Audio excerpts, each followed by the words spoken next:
Oh, hey, boss. Hey, Ryan, what are you doing? I'm just checking a reaction. The protocol calls for 4 hours of reflux, but I'm a little worried that the product is going to decompose. That's good, but what about your safety? Safety? I'm totally covered. And your feet? And how about your legs, too? Oops. I'm sorry, boss. I'm just working with methylene chloride.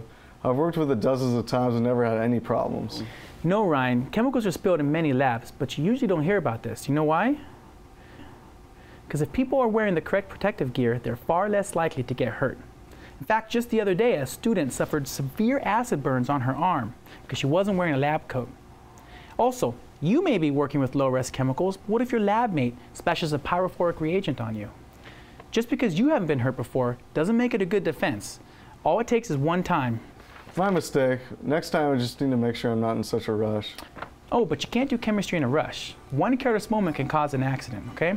Put on your pants and shoes. Finish your TLC, because I'm also curious to see if you got the correct product, all right? Okay. Oh, and Ryan, don't forget to move your surfboard to a place where it will not fall and hit someone, okay? Okay.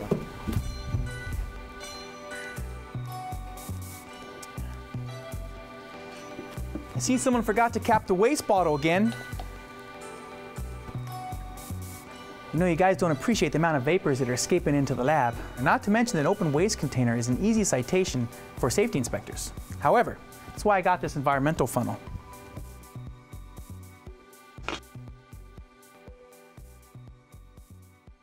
It's very easy to open and close, and I hope it'll solve this continuous problem. Well, at least the tag is complete and up to date. Good job. I'm always afraid to cap the waste bottle in case that pressure will build up inside. Well, let me tell you a story that happened in my grad school lab. An undergraduate was working with nitric acid. He dumped the reaction into an organic waste bottle and left. It was only a matter of minutes before it took off.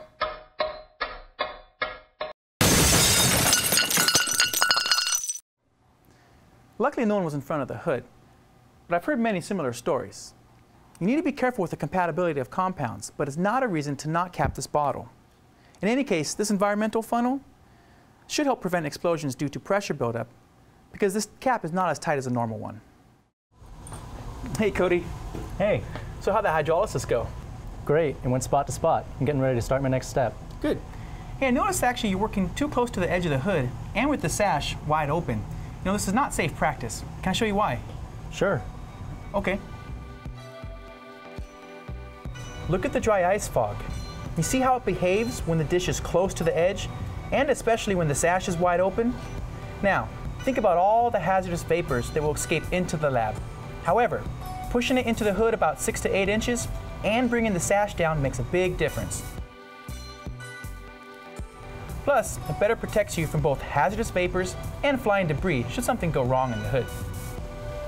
That was very convincing. I didn't know it made that much of a difference. Mm-hmm.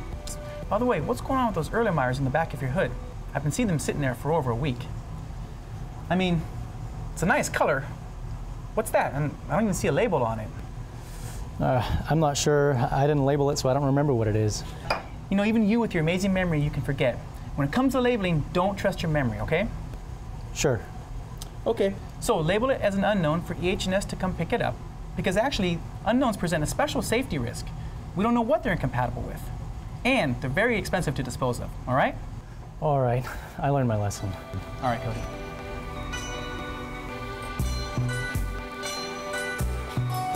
Hey, Kayla. Hi.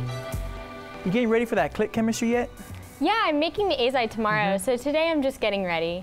I plan on doing a dry run later today, and I already looked up the MSDS and looked through the safety precautions, but I just wanted to get clearance from you. Yeah, that's right, because this is the first time you're working with azides. They are useful synthetic intermediates, but because they can easily expel nitrogen gas, they are quite explosive. Did you get the azide from the toxic cabinet? Yeah, I knew sodium azide was very toxic, but I didn't know that it shouldn't be combined with dichloromethane or chloroform since it can form an explosive compound. Yeah, that is correct. Sodium azide is quite incompatible with many reagents. Bromine and heavy metals can form explosive compounds. But make sure it is not exposed to acid, since the resulting hydrozoic acid is both shock sensitive and toxic. Work with small amounts, but if you want to scale up, just let me know, all right? Okay, I calculated the ratio between carbon and nitrogen in my compound, and everything looks okay, but I'll make sure to take the extra safety precautions. Good, very good. Lastly, don't forget to dispose of your waste properly in a separate container with a big EH&S label, so when they come by to pick it up, they can dispose of it properly as well. And please come see me if you have any other questions, all right? Okay, thank you. Good. Hey guys. Hey, how's it going? Good. What's going on? I'm actually showing Bao how to make a piranha solution. He hasn't been able to clean his glassware after the last reaction. Ah, that's right. Yesterday you asked me to prove that. So Bao, did you read the EH&S instructions about handling piranha? I did, but I wanted to ask Christy on how to do it. Okay, good. Well, Christy, go and show him. Sounds good. Okay, thanks. Bye.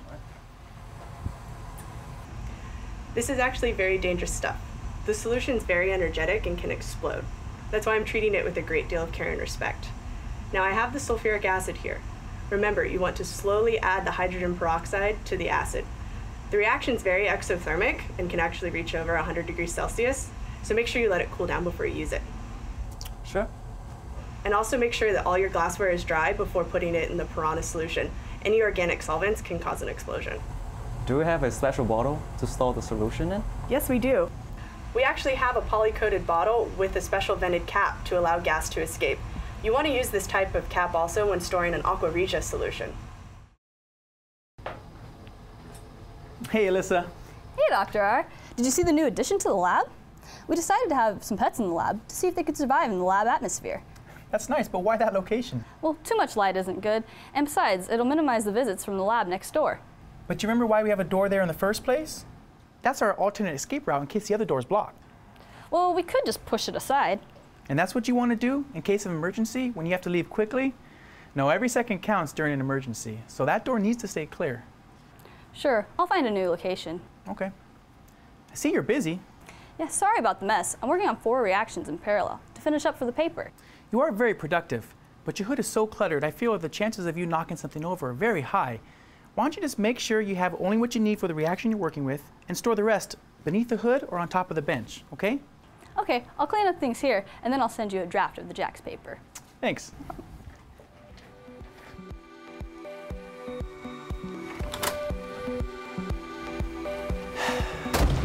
Well, another safe day in the lab. Man, my hair's turning gray already.